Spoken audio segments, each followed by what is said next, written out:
Alhamdulillahilladzi arsala rasulahu bil huda wa dinil haqqi liyudhhirahu 'alad dini kullih wa kafaa billahi shahida. Asyhadu an la ilaha illallah wahdahu la syarikalah iqraran bihi wa tauhida. Asyhadu anna Muhammadan abduhu wa rasuluh sallallahu alaihi wa ala alihi wa sahbihi wa sallam tasliman mazida amma ba'd. Alhamdulillah, Allah kembali mempertemukan kita di kesempatan ini dalam rangka menuntut ilmu, berkumpul di salah satu rumah Allah, mempelajari hadis-hadis Nabi SAW. Semoga Allah Subhanahu wa taala memberkahi majelis kita pada hari ini dan bisa membawa pulang manfaat yang sangat banyak. Kemudian shalawat beserta salam kita kirimkan kepada Nabi kita Muhammad SAW, para sahabatnya dan para pengikutnya hingga akhir zaman. Hadirin yang semoga dirahmati Allah Subhanahu wa taala. Pada minggu lalu kita sudah mulai masuk ke hadis pertama dari kitab Arba'in An-Nawawi, kitab hadis yang dikarang oleh Al-Imam An-Nawawi. Hadirin yang semoga dirahmati Allah Subhanahu wa taala. Pada pertemuan kali ini kita akan masuk ke hadis kedua. Sebuah hadis yang sangat luar biasa, yang sangat panjang, yang kita kenal dengan hadis Jibril. Ya, hadis kedua ini dikenal dengan hadis Jibril. Hadis ini membahas tentang Islam secara keseluruhan.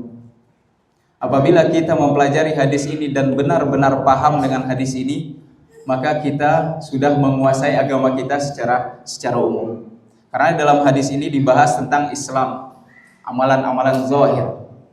Kemudian naik lagi levelnya iman, itu amalan-amalan hati. Kemudian naik lagi level yang paling atas, ihsan. Ketika seorang hamba sudah sampai ke level ini, berarti dia sudah dekat sekali dengan Allah Subhanahu wa taala. Dan tiga perkara ini, iman, Islam, dan ihsan, merupakan pondasi agama kita. Jadi kalau kita bisa memahami tiga hal ini dengan benar, insyaallah kita akan memahami agama kita secara utuh. Qala al-Imam An-Nawawi rahimahullah, Imam Nawawi berkata, An Umar radhiyallahu taala anhu aidan. Dari Umar bin Khattab radhiyallahu taala anhu juga. Maksudnya apa? Di hadis pertama dari Umar, hadis kedua juga dari Umar. Qala bainama nahnu julusun 'inda Rasulillah sallallahu alaihi wasallam. Umar radhiyallahu anhu berkata, suatu hari ketika kami sedang duduk bersama Nabi sallallahu alaihi wasallam, dzata yaumin idh tala alaina rajulun, tiba-tiba datang seorang lelaki, syadidu bayadis thiyab, bajunya sangat putih, syadidu sawadis sa', rambutnya sangat hitam, la yura alaihi atharus safar, tidak terlihat di badannya tanda-tanda bekas perjalanan. Wala ya'rifuhu minna ahadun, dan tidak ada di antara itu para sahabat yang mengenal orang ini. Hatta jalasa ila Nabi sallallahu alaihi wasallam, kemudian dia duduk di hadapan Nabi sallallahu alaihi wasallam. Fa asnada rukbatayhi ila rukbatayhi, kemudian orang ini menyandarkan kedua lututnya kepada lutut Nabi sallallahu alaihi wasallam. Wa wada'a kaffaihi ala fakidaihi, dan meletakkan kedua telapak tangannya di atas paha Nabi sallallahu alaihi wasallam. Wa qala, kemudian dia berkata, ya Muhammad, akhbirni anil Islam. Wahai Muhammad, beritahukanlah kepadaku tentang Islam. Kemudian Nabi sallallahu alaihi wasallam bersabda, al-Islamu an tashhada an la ilaha illallah wa anna Muhammadan Rasulullah. Islam adalah engkau bersyahadat bahwasanya tidak ada Tuhan yang berhak disembah kecuali Allah Subhanahu wa taala, dan bahwasanya Muhammad adalah Rasulullah. Wa tuqimas shalah, dan engkau mendirikan salat. Wa tu'tiyaz zakah, dan engkau menunaikan zakat. Wa tasumar ramadan, engkau berpuasa. Wa tahujjal baita in istata'ta ilaihi sabila, kemudian melaksanakan haji ke Baitullah apabila engkau mampu. Faqala sadaqta. Kemudian laki-laki ini berkata, engkau benar. Fa'ajibna lahu yas'aluhu wa yusaddiquhu. Kami merasa heran. Ini orang, dia yang nanya, dia yang membenarkan. Kemudian laki-laki ini berkata, qal fa'akhbirni anil iman. Beritahukanlah kepadaku tentang iman. Apa itu iman? Nabi berkata, antu'mina billah. Engkau beriman kepada Allah, wa malaikatihi, dan malaikat-malaikatnya, wa kutubihi, dan kitab-kitabnya, wa rusulihi, dan rasul-rasulnya, wal yaumil akhir, dan hari kiamat, wa tu'mina bil qadari khairihi wa syarrihi, dan kau beriman terhadap takdir yang baik maupun yang buruk. Qala sadaqta. Kemudian laki-laki ini berkata, engkau benar. Kemudian dia berkata lagi, fa akhbirni anil ihsan. Beritahukan kepada aku apa itu ihsan. Nabi menjawab, anta'budallaha ka'annaka tarah. Engkau menyembah Allah seakan-akan engkau melihatnya. Fa in lam takun tarahu fa innahu yara. Walaupun engkau tidak bisa melihat Allah, sesungguhnya Allah melihat engkau. Kemudian laki-laki ini berkata lagi, fa akhbirni anis sa'ah. Beritahukanlah kepadaku tentang as-sa'ah. Sa'ah ini adalah salah satu nama dari hari kiamat. Qala mal mas'ulu anha bi'a'lama minas sa'il.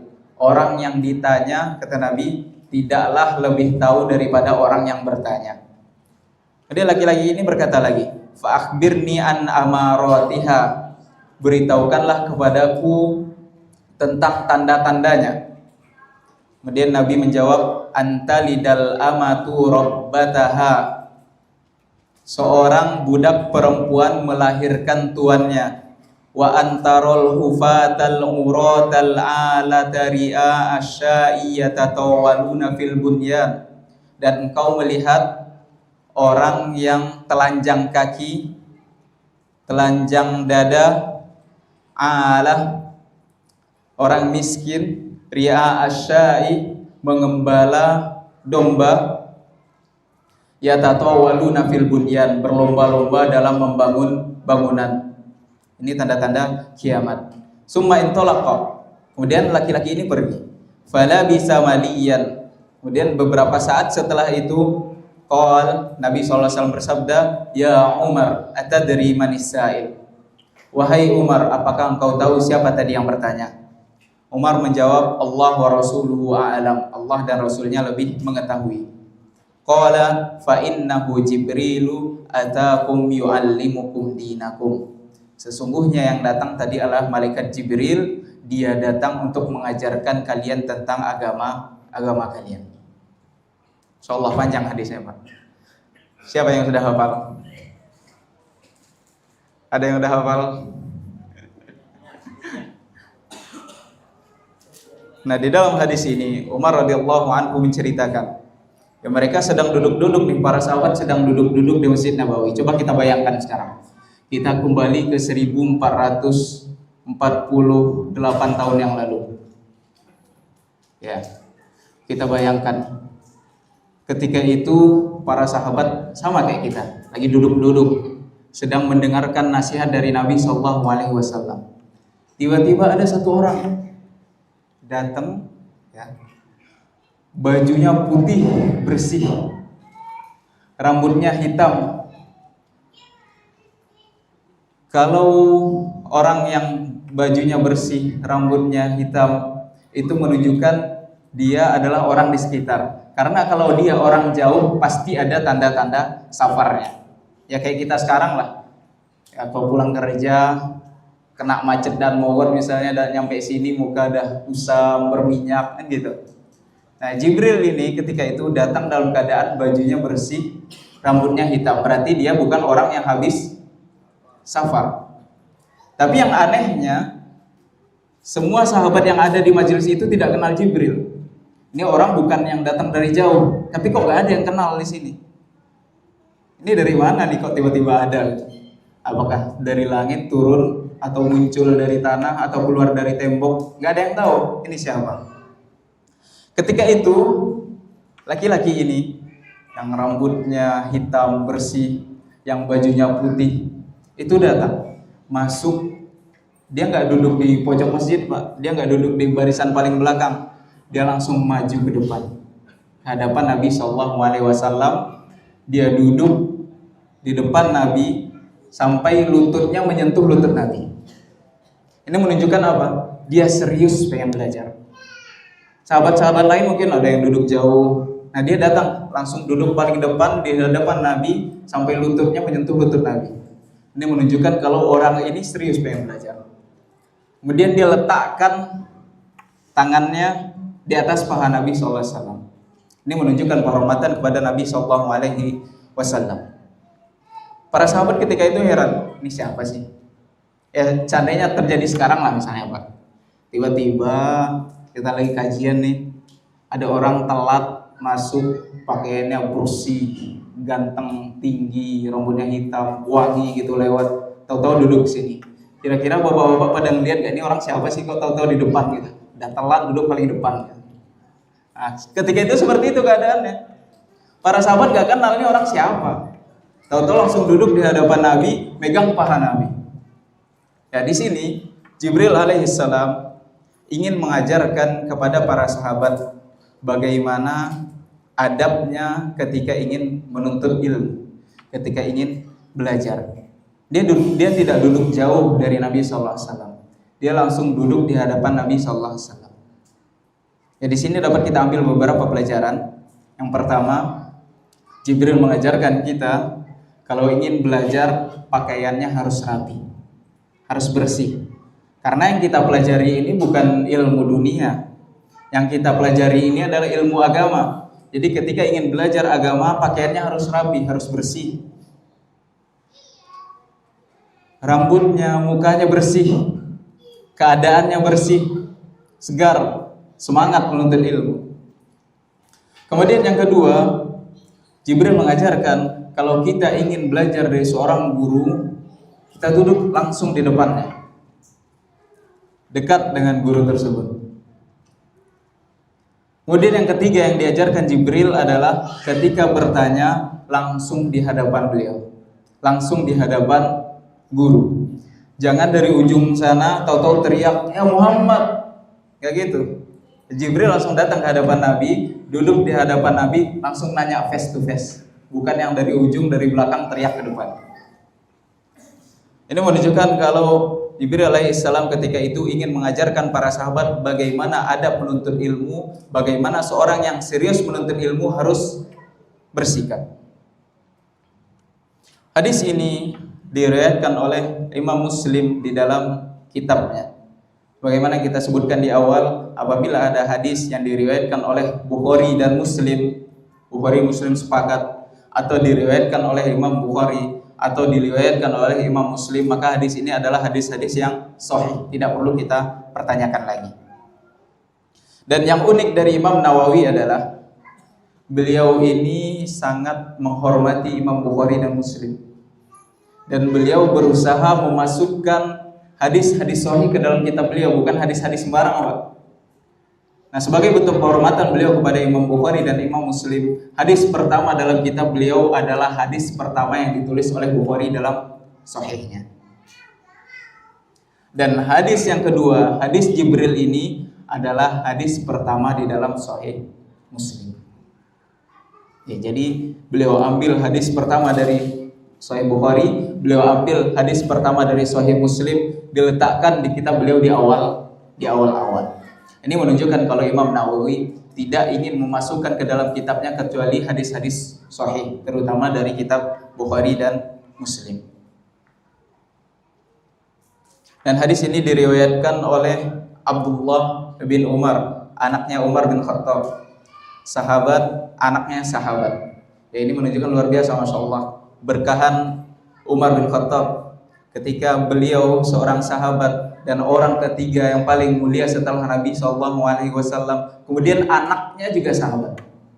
Abdullah bin Umar juga seorang sahabat, dan bukan sahabat ecek-ecek. Abdullah bin Umar merupakan salah satu sahabat yang paling berilmu, abadilah ilmu hadis namanya. Ada 5 orang sahabat yang namanya Abdullah, dan mereka adalah sahabat-sahabat yang banyak meriwayatkan hadis. Ini menunjukkan keberkahannya Umar bin Khattab radhiyallahu anhu ketika beliau seorang sahabat, seorang ulamanya para sahabat, seorang kibarnya para sahabat, kemudian anaknya juga seorang sahabat. Insyaallah apabila kalau ada ustadz misalnya, anaknya juga ustadz. Ya kalau seperti ulama Madinah, siapa Saragil? Syekh Abdul Muhsin. Anaknya Syekh Abdul Razak. Kemudian Syekh siapa namanya? Syekh Muhammad bin Abdul Wahab. Bapaknya juga seorang ulama. Namun belum tentu seorang yang luar biasa, seorang alim, anaknya juga harus menjadi alim. Ya, terkadang banyak ustadz-ustadz kita atau bahkan ulama-ulama terdahulu yang diuji dengan anak yang na'udzubillah kelakuannya. Jadi tidak mesti seorang ulama anaknya juga seorang ulama. Gak usah jauh-jauh, kita lihat Nabi Lut, kita lihat Nabi Nuh, anaknya bagaimana? Anaknya kafir, dan ini merupakan suatu ujian bagi mereka. Namun apabila seorang ustadz kemudian anaknya juga ustadznya, nih masya Allah, ini merupakan suatu karunia dari Allah Subhanahu wa Ta'ala. Nah, yang menarik dari hadis ini, ada sebuah kisah. Ketika itu 2 orang yang bernama Yahya bin Ya'mar dan Hamid bin Abdurrahman Al-Hamiri, mereka adalah 2 orang penduduk Basrah. Basrah ini Pak, kalau sekarang berada di negara Irak. Basrah ini sekarang ada di negara Irak. Mereka datang untuk berhaji ke Mekah. Nah, ketika itu di negara mereka, di daerah mereka terjadi suatu fitnah besar yang disebut fitnah Qadariyah. Ketika itu muncul kelompok yang mendustakan takdir. Kelompok ini mereka nggak percaya takdir. Mereka nggak percaya kalau Allah Subhanahu wa Ta'ala sudah menuliskan semuanya dari sebelum menciptakan langit dan bumi. Mereka bilang manusia menciptakan perbuatan mereka sendiri. Itu bukan takdir Allah. Kita hadir di kajian ini bukan takdir Allah, itu keinginan kita sendiri. Itu keyakinan mereka ketika itu. Dan orang yang pertama yang mengusung keyakinan ini, yang menyebar keyakinan ini bernama Ma'bad al-Juhani. Ma'bad al-Juhani. Dia orang Basrah. Nah, Yahya bin Ya'mar dan Hamid bin Abdurrahman ketika mendapati ini mereka heran. Ini kok ada pemikiran kayak gini? Dan jelas-jelas di dalam Al-Qur'an Allah menulis semuanya, takdir makhluk-makhluk semuanya sebelum menciptakan langit dan bumi. Kok tiba-tiba mereka muncul? Kok tiba-tiba ada pemikiran aneh seperti ini? 2 orang ini merasa heran. Akhirnya apa? Mereka ingin bertanya langsung kepada sahabat Nabi SAW. Nah, adalah kesempatan ketika itu, ketika musim haji, mereka berdua berangkat ke Mekah, kemudian mereka berazam, beriktikad. Kalau misalnya sampai di Mekah, kita bertemu dengan salah seorang sahabat Nabi, kita akan bertanya tentang Ma'bad al-Juhani ini. Ini pikirannya bagaimana sih pemikirannya ini? Betul atau tidak ini? Kemudian ketika sampai di Mekah, ternyata orang yang mereka dapati adalah Abdullah bin Umar, anaknya Umar bin Khattab. Kemudian mereka bertanya. Mereka menceritakan bagaimana di negeri mereka muncul seorang laki-laki yang kita ketahui dia itu membaca Al-Quran. Ma'bad al-Juhani ini bukan orang bodoh, Pak. Bukan orang gila, bukan orang sedeng, bukan. Ma'bad al-Juhani ini terkenal di Basrah orang ahli ibadah. Ibadahnya banyak. Membaca Al-Quran, mempelajari Al-Quran. Namun ketika itu muncul pemikiran yang menyimpang. Nah, diceritakan nih ke Abdullah bin Umar. Di negeri kami ada orang yang ahli ibadah, ahli membaca Al-Quran, mempelajari Al-Quran, tapi dia memiliki pemikiran tentang takdir. Dia tidak percaya takdir. Kemudian apa? Raut muka Abdullah bin Umar langsung berubah. Yang awalnya tenang, langsung merah mukanya, langsung marah. Kata Abdullah bin Umar, kasih tahu ke mereka, Aku berlepas diri dari mereka dan mereka berlepas diri dari aku. Walaupun mereka menyumbangkan, menginfakkan sebesar gunung Uhud emas, kata Abdullah bin Umar, Allah tidak akan menerima infak mereka sampai mereka beriman kepada takdir. Kemudian setelah itu apa? Abdullah bin Umar menyertakan dalil yang dia dengar langsung dari bapaknya. Beliau menyampaikan hadis Jibril ini. Dan di dalam hadis Jibril disampaikan wa antu minabil qadari khairihi wa syarrihi. Dan engkau beriman kepada takdir yang baik maupun yang buruk. Dari kisah ini dapat kita ambil beberapa pelajaran. Yang pertama, merujuk kepada ulama ketika ada penyimpangan dalam urusan agama. Ketika kita mendapati adanya penyelewengan yang kita yakini itu salah, ini salah nih. Kita lihat orang misalnya melakukan suatu perbuatan, ini kayak salah nih, saya belajar gak gitu misalnya. Tanyanya kemana? Tanyanya kepada orang yang berilmu, kepada ustadz, kepada ulama. Jangan tanya kepada tukang sayur, jangan tanya kepada insinyur misalnya, dia gak tahu. Kita tanya kepada orang yang lebih tahu. Allah Subhanahu wa taala berfirman, fas'alu ahlad dzikri in kuntum la ta'lamun. Tanyakanlah kepada orang yang tahu apabila engkau tidak tahu.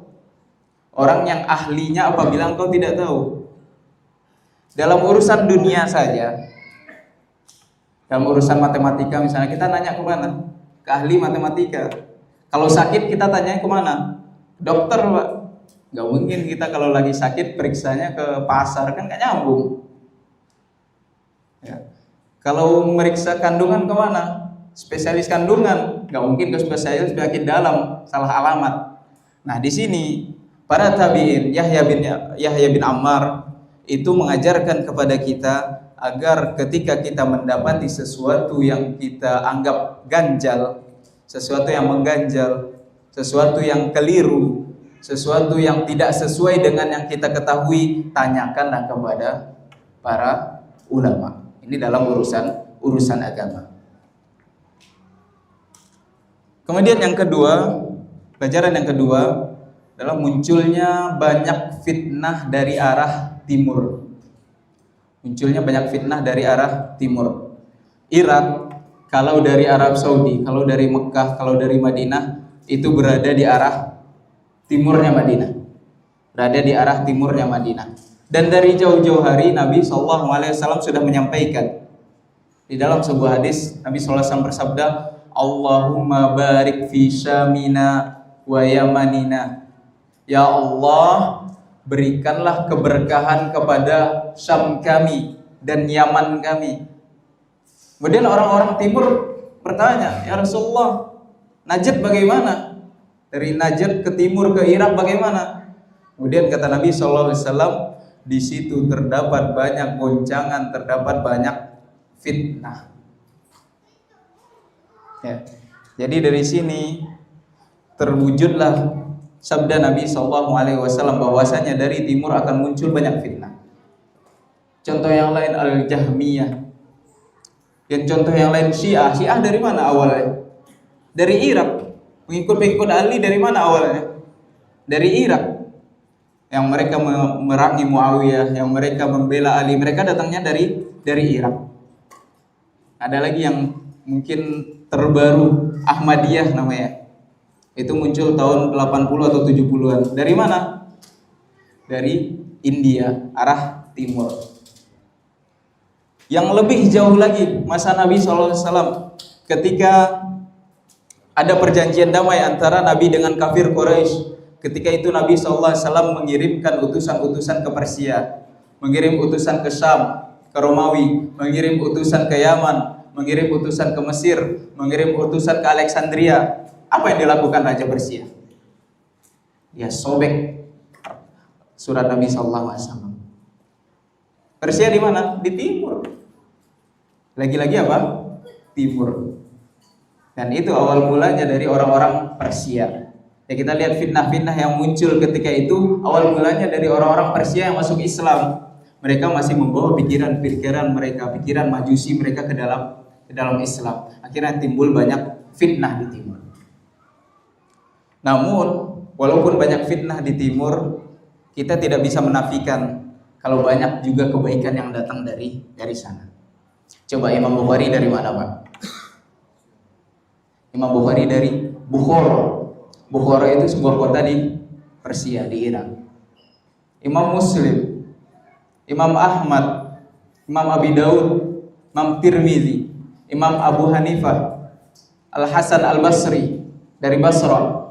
Semua ulama-ulama ahli hadis rata-rata datangnya dari timur. Jadi keburukan tidak hanya datang dari timur, tapi kebaikan juga banyak yang datang dari sana. Hadirin semoga dirahmati Allah Subhanahu wa taala. Kemudian pelajaran yang ketiga yang dapat kita ambil dari kisah ini adalah bahayanya penyimpangan yang muncul dari orang yang dikenal berilmu. Bahayanya penyimpangan yang muncul dari orang yang dikenal berilmu. Kalau di Indonesia lah misalnya Pak ya, nggak mungkin lah, mesti yang dia lakukan mesti benar semua lah, orang dia kiai kok, dia ustadz kok, masa ustadz buat salah? Ya kan, kadang kita mikir gitu kan. Kita lihat nih, ustadz misalnya lakukan apa nih, oh dia ustadz itu benar, nggak mesti salah, pasti benar itu perbuatannya, berarti yang benar kayak gini. Atau kadang sebagian orang menganggap ulama atau dari kalangan-kalangan tertentu maksum, selamat dari dosa. Ya ini berbahaya ketika penyimpangan muncul dari orang yang dikenal berilmu.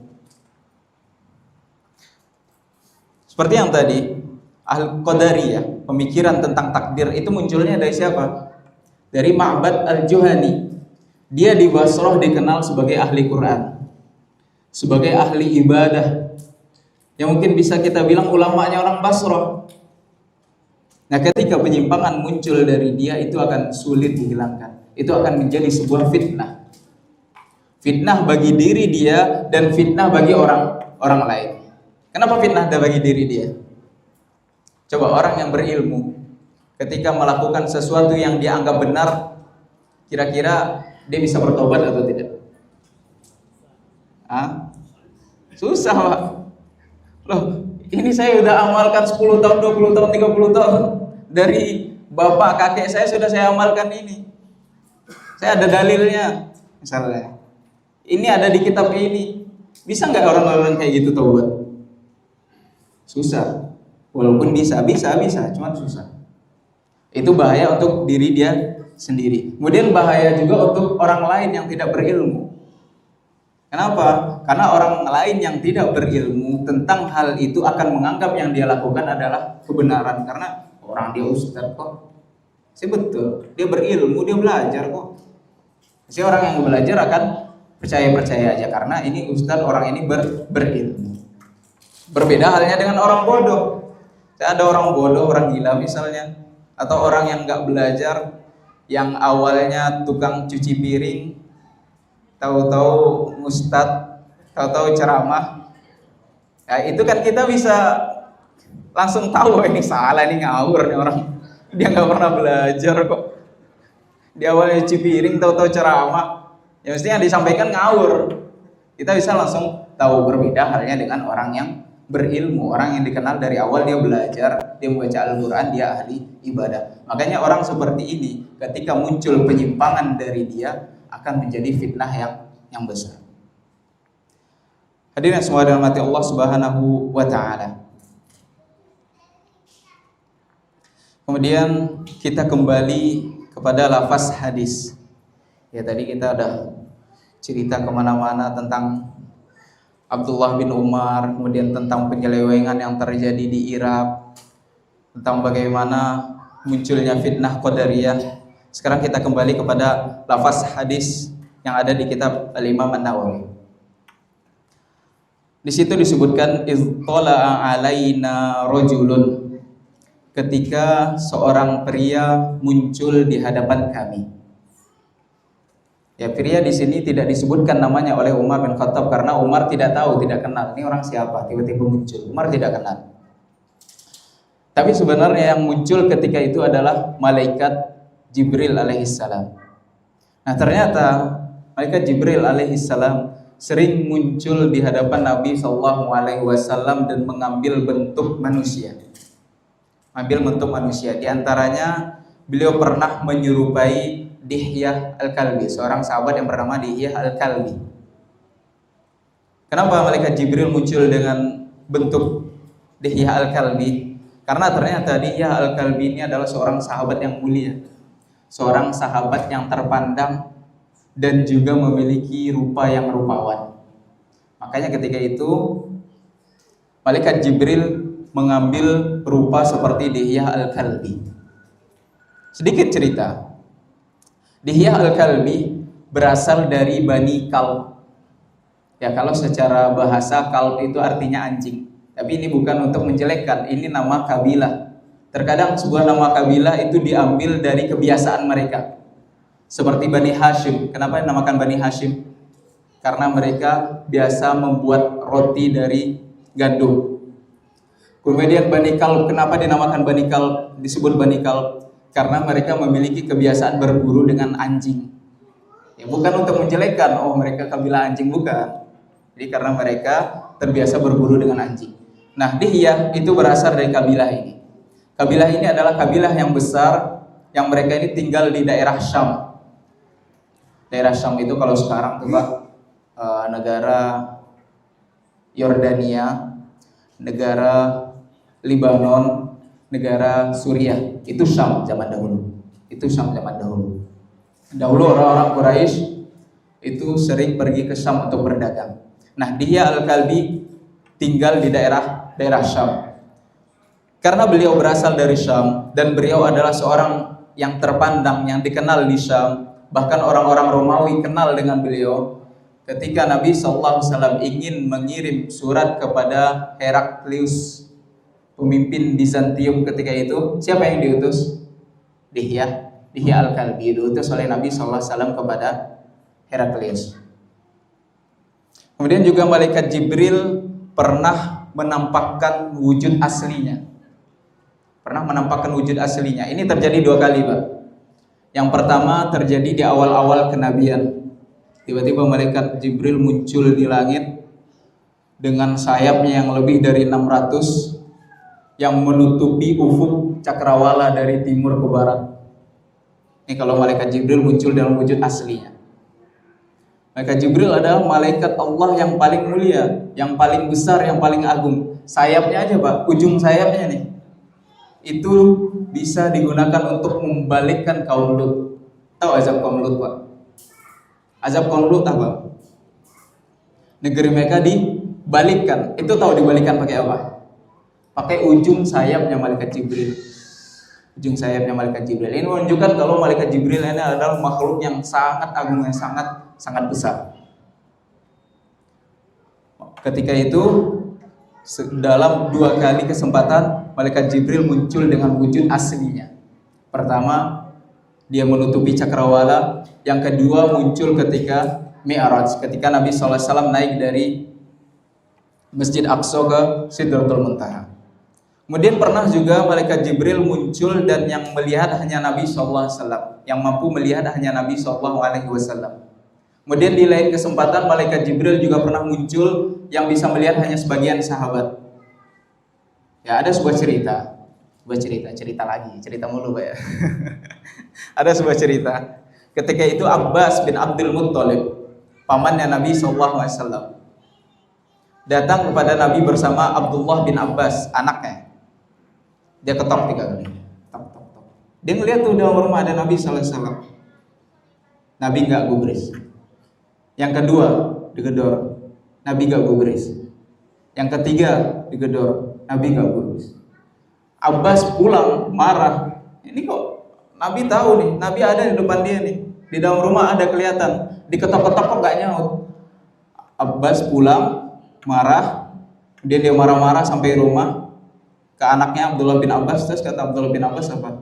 Oh, tadi Nabi lagi sibuk Pak, itu lagi ada orang samping beliau. Masa iya? Tadi cuma Nabi sendiri kok. Iya ada orang Pak. Kira mereka balik lagi. Abbas nanya kepada Nabi SAW, wahai Muhammad, ya Abbas ini kan pamannya Nabi SAW. Dia langsung manggil Muhammad, bukan Rasulullah. Wahai Muhammad, tadi aku ketok-ketok kok engkau nggak nyaut gitu. Sampai 3 kali kok engkau nggak nyaut. Kemudian kata Nabi apa? Tadi ada Jibril sedang menyampaikan wahyu. Terus kata Abdullah bin Abbas, tuh kan Pak, benar. Tadi ada orang kok. Berarti apa? Di kesempatan itu Abbas tidak bisa melihat, tapi anaknya bisa melihat. Kemudian ada cerita lain lagi dari seorang sahabat. Ketika dia menjumpai Nabi SAW, dia menyapa Nabi. Dia ingin menyapa Nabi, dia ingin bertanya tentang sesuatu. Tapi ketika itu dia melihat Nabi sedang sibuk sama orang asing, tidak dikenal. Nabi ngobrol lama sekali ngobrolnya, nggak selesai-selesai. Kemudian ketika Nabi selesai, orang ini nanya, wahai Rasulullah, itu tadi siapa? Oh, Nabi heran, kamu bisa lihat? Bisa wahai Rasulullah, itu siapa? Kata Nabi, itu Jibril. Ma'azala Jibrilu yusini bil jari hatta zonantu annahu sayuwarrisu. Jibril mengulang-ulang terus memberi wasiat kepadaku tentang tetangga. Hatta zonantu annahu sayuwarrisu, sampai aku mengira bahwa Jibril akan menetapkan hak waris bagi tetangga. Jadi ketika itu, di dalam kesempatan itu Jibril mengulang-ulang terus, buat baiklah pada tetangga, berwasiat tentang tetangga, berwasiat tentang tetangga. Sampai yang ingin nanya ini nunggu lama nih. Ini kenapa nih kok nggak selesai-selesai? Ternyata ketika itu Jibril sedang memberi wasiat tentang tetangga. Dan demikianlah beberapa kali Jibril muncul dalam wujud manusia. Terkadang juga Jibril memberikan wahyu kepada Nabi SAW dengan suara lonceng yang sangat besar. Dan terkadang juga Jibril menyampaikan wahyu langsung ke dalam hati Nabi SAW. Kemudian kalimat yang kedua, syadidu bayadis thiyab, pakaiannya sangat putih. Insyaallah akan kita lanjutkan setelah azan. Assalamualaikum warahmatullahi wabarakatuh.